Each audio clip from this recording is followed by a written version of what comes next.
one of the main reasons that I like to do comedy is because I believe that laughter is the best medicine. And I think that over the years, if you can just keep laughing, things won't be so bad.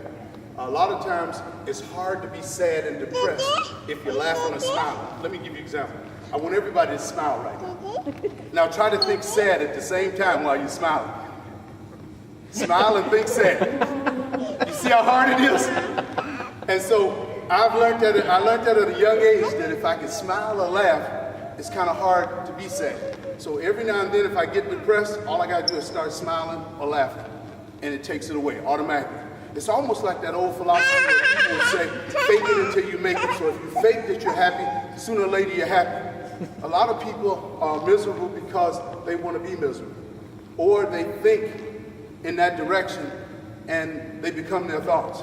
So what I'm trying to tell you right now is laugh every day. And kids laugh about maybe 200 times a day on the average. Adults laugh about 60 sometimes a day or 50 sometimes a day. Now I know what you're thinking. If they had my bills, they wouldn't be laughing either. All right. But I'm saying, I think we need to make a compromise here and see if we can laugh more than that 50 to 60 times a day as adults. Now the first stunt I'm gonna do, I'm gonna use my man here because he really helped me out with the microphone. Sir, come on out here. This guy Remember I told you, over the years, I'm known as the strongest jump roper in the world. Recently, I got the Guinness Book of World Records in Japan. I need you to stand on that, sir. Your face this way? Yeah. All right. Hang right there. Did he prepare you for this?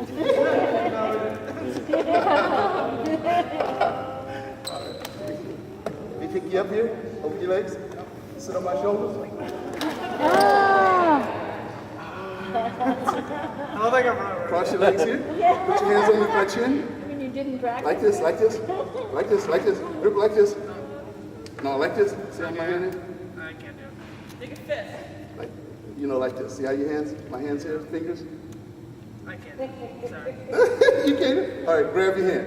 Anywhere you can hold it tight. Underneath my chin, though. Hold my chin tight. Keep your legs tight. Squeeze, squeeze. I can tell you're a little nervous that you keep your back straight. Keep it tight, keep it tight. Keep your legs tight. You'll be okay. Hold it tight, hold it tight. Hold it tight, tight, tight. This could go so wrong. Tight with your hands, I know. tight with your legs. Squeeze, squeeze my hand. Good, right there, you got it.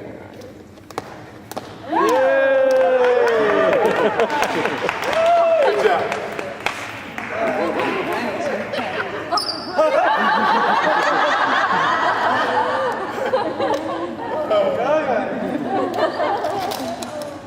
Now this next trick I'm gonna do, I'm gonna use a couple of young ladies here. You two come up here right quick. Oh, no, yours is more. I'm more. He said two. Seriously? Hold this. You come over here and hold this. You're like, I could do that. Yeah. Okay. Now turn the rope, let it hit the ground. All right, turn it, let it hit the ground.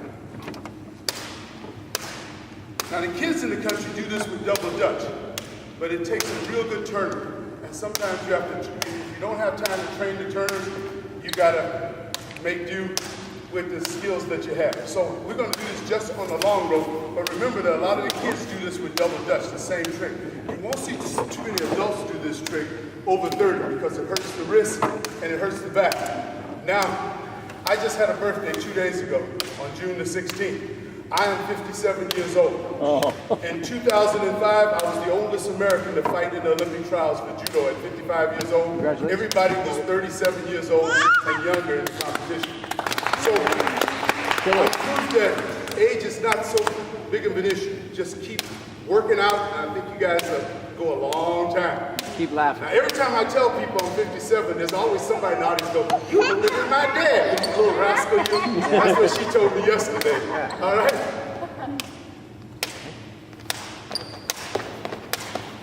Good.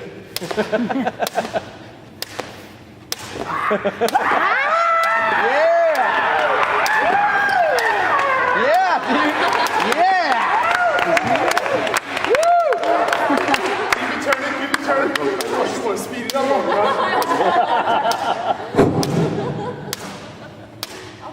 When I was a kid, I learned how to play saxophone, and when I was jumping rope in high school, my high school coach made us jump rope to stay in shape for basketball. So I had to make jumping rope more interesting. So I learned how to do a lot of crazy stuff while jumping rope. This is one of the things.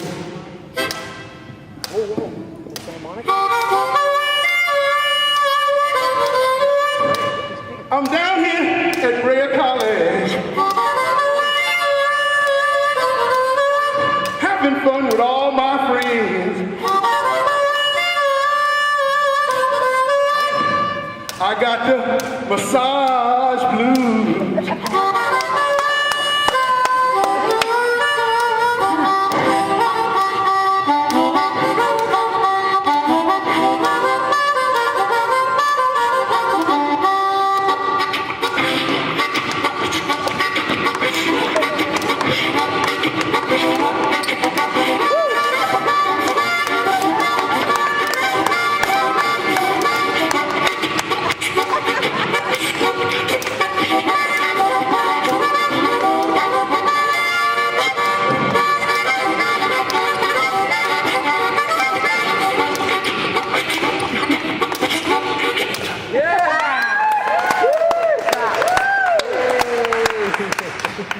Next trick I'm gonna do, stretch it out at knee level.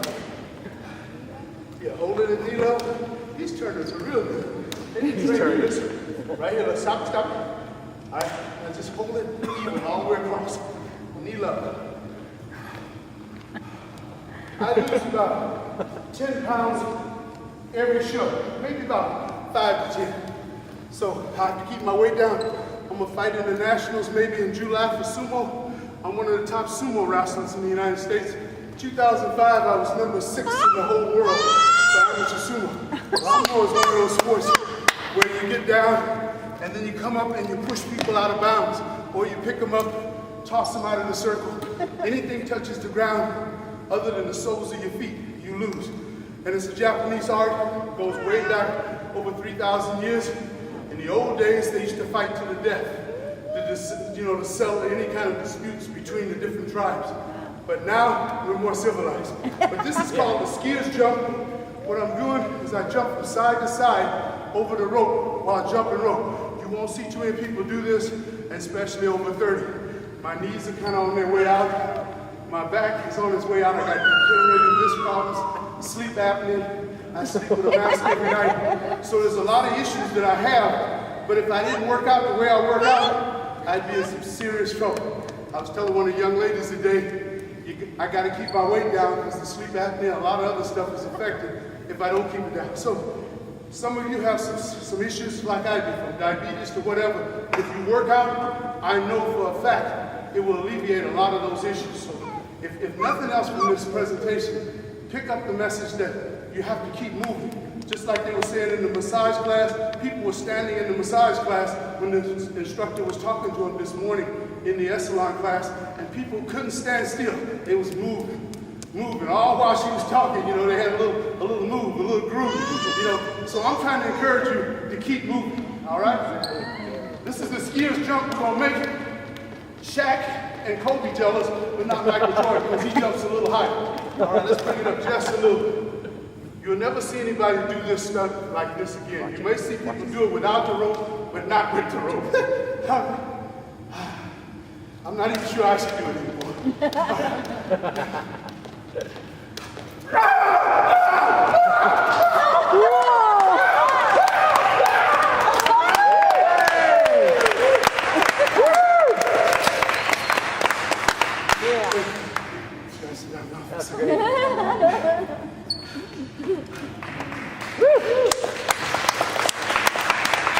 Now, one thing I wanted to do for you too is talk to you real quick about a 5-step game plan if you want to be successful or more successful in your massage business. The first step of that game plan is goal setting. You have to set goals for yourself every day. And short-term goals let you know if you're on track for your long-term goals. So when you set those goals, think about all the things, from everything from education, equipment for your business if you need a lot of equipment, insurance, knowing more about business, taxes, figuring out the location where you want to start your business at, whether you want to practice in a salon, whether you want to practice in a doctor's office, chiropractor's office. Know all the advantages and disadvantages to practicing in all these places. Like I have a friend right now, she works in a salon. The salon pays her 50-50. So she gets 50% of her money and the salon gets 50% of her money. Another girl I know that works in a salon, she gets 40-60. So know where you're at. I have a friend that works in a chiropractor office. He gets $30 an hour, but the advantage to working in the chiropractor office for him is that that chiropractor will do a lot of the insurance papers and work for him and send off his insurance and everything. So know your business real well when you're setting up that market plan or your goals. Second step of that game plan is called self-awareness. Under self-awareness, make your strong points work for you and your challenges. I'll give you an example. A strong point that I know of this friend of mine's she lives in Livermore. Her strong point is she's an esthetician. So she loves doing facials, but everybody out there don't want a facial. So basically she had to diversify and learn how to be a massage therapist and other things so she could have on her resume. So now she does massage and she's an esthetician, but esthetician is her strong point. So she spent a lot of time perfecting her strong point. Some of you guys have specialties where you're either into reflexology, you're either into sports massage, you're either into prenatal massage. You got some specialty that makes people want your services, that you stand out, that you're different from everybody else. So keep that in mind. Know your strong points, make them work for you, but also work on your challenges. One challenge that I know that people have is, and I don't know if you have the same problem, a massage therapist will tell me to show up at 7 o'clock, and then they show up right at 7, all stressed out, running around town, and I don't get my whole hour. Have a little integrity. You know, you might even have to talk to your therapist and say, okay, if I'm paying for an hour, I want an hour.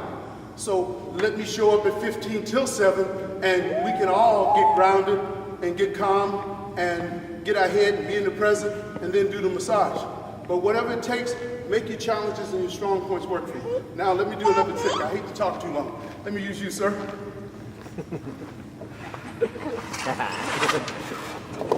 Yeah.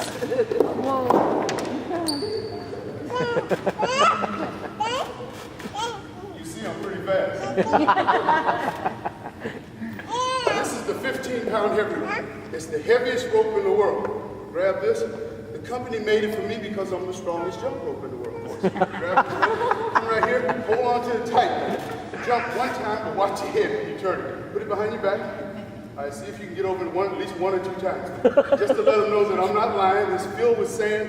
It's the heaviest rope you'll ever see. Kareem Abdul-Jabbar had a 10-pounder, and Walter Payton had a 10-pounder. And Walter died at a young age from playing football. You see what I mean? All right, now, come back, piggyback. Oh, no. Yeah. Ah! Wrap your legs around tight. Oh, no. Grab my neck real tight. Put your head on the side of my head. So if it hits anybody, it hit me. Okay, good. Tight, head lower on the side of my head. Good. All right. I don't want your young lady there mad at me if I hit you in the head. All right, good. All right, good.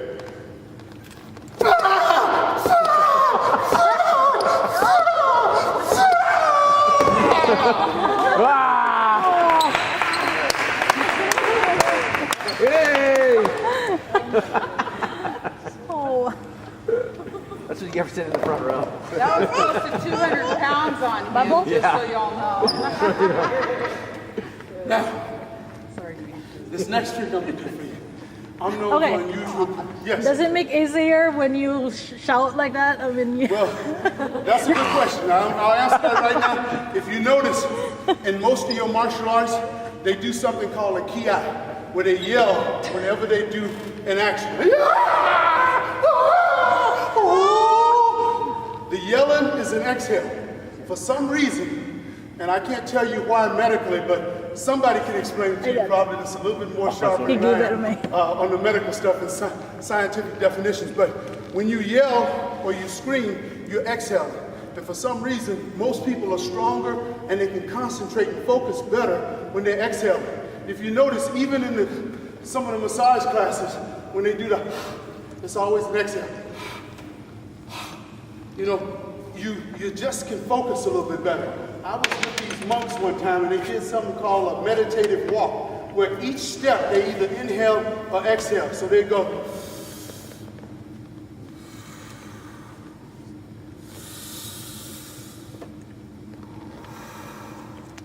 and they were relaxing while they were walking, which was real amazing to me, but it all had to do with breath work.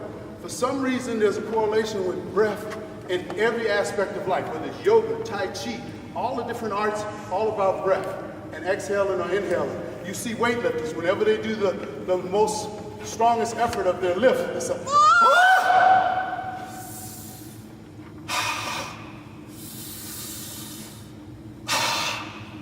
exhale. So keep that in mind. Learn how to breathe properly, because most of us, including myself, have a problem of holding our breath too much. Let me give you an example. Young lady, come right here, real quick. Let's pretend she's walking up the street, you know, minding her own business. Some mugger or whatever jumps out of the alley. She's walking up the street. Walk right here. Walk this way. Walk this way. Yeah.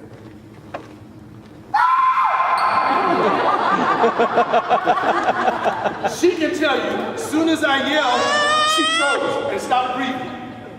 Never stop breathing. Learn how to always keep breathing, because when you breathe, you're more relaxed, and also if you're breathing, you can think more what you gotta do. But if you freeze, by the time you realize what's going on, the person is jumping. It's just like, I don't know if you've ever seen films of nature on National Geographic, where you see a lion in the jungle and an antelope is walking in the jungle and the lion is screaming. What does the antelope do? The antelope freezes and looks around to see where the scream is coming from. By the time he figures out where the scream is coming from, the lion had jumped on him and ate him for a meal. So keep breathing. Hey, you gotta keep breathing anyway, right? All right. But that ki is for that reason. And I yell all the time. And then also in judo and sumo, a lot of times the referees don't know who started the initial action in that particular move or that particular throw. And if we both fall at the same time, the referee don't know who got the score. So whoever yells, at least that convinces the referee that maybe you had something to do with it. Now you may not have had nothing to do with it, but you're faking the referees. So over the years, I've learned how to fake the referees. Whenever I look like, or the guy look like he's gonna fall or miss a throw, or I'm countering, I yell or scream. And my coaches used to get tired of me yelling. I'd yell all during practice. I was the only one yelling. I yelled at everything. Ah! Ah! Ah! Yeah. All right, but the next trick I'm gonna do for you guys is unusual push-ups. I'm known for the most unusual push-ups in the country. You won't see nobody 260 pounds do push-ups like this again. So keep that in mind. And you probably won't see nobody all dressed up doing it. They at least have their sweats on.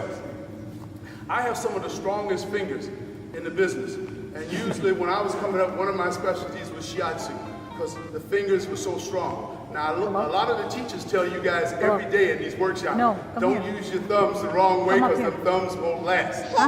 Mine's last. You need it now? We're hanging in there. Now, I've been doing this ever since I was 21. All right.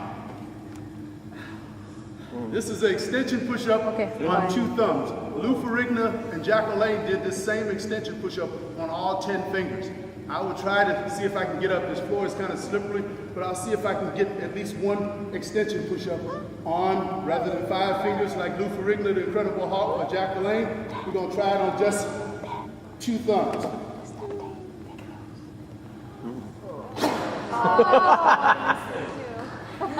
Now, Bruce Lee's push-up on 1 hand, 2 fingers.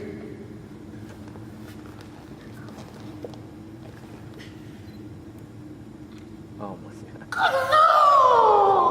You so could not do that. Now, a 1-arm extension push-up, 1 hand.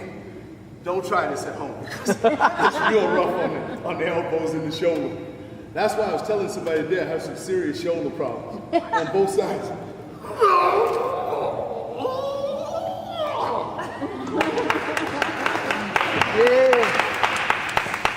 Now this next trick is for all you martial arts or karate fans.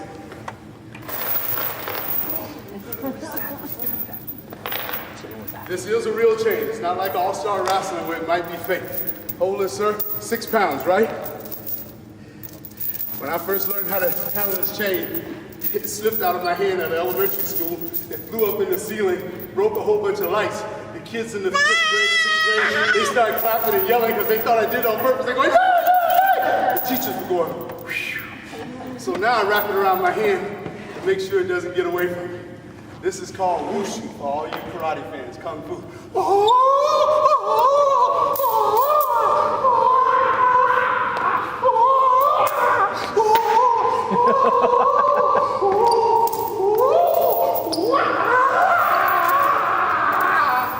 Yeah. Yay. Yay. This next trick is a little bit of speed. And the kids in the country do double unders, maybe 800. And the world record for double unders is 10,000 by a Japanese guy named Suzuki. He was 45 years old, did 10,000 double unders in a row. It took him about an hour, non-stop doubles, just I'm not gonna do 10,000, it's just gonna be a few. He was a lightweight anyway. But anyway, this is just regular jumping, a little bit of speed. Got crisscrosses, jumping jacks, a little bit of dance steps. Run in place again. Now doubles to a side swing.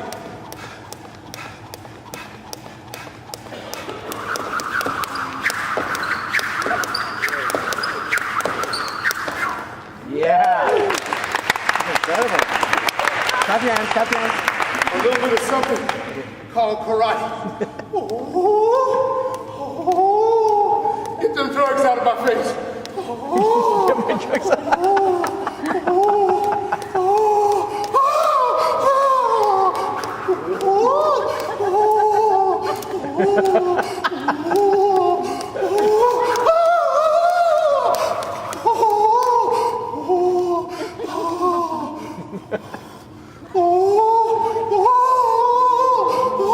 Now, if you're in Hawaii,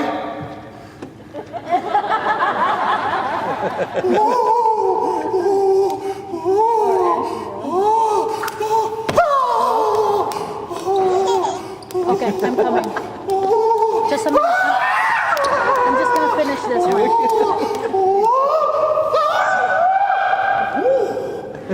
one.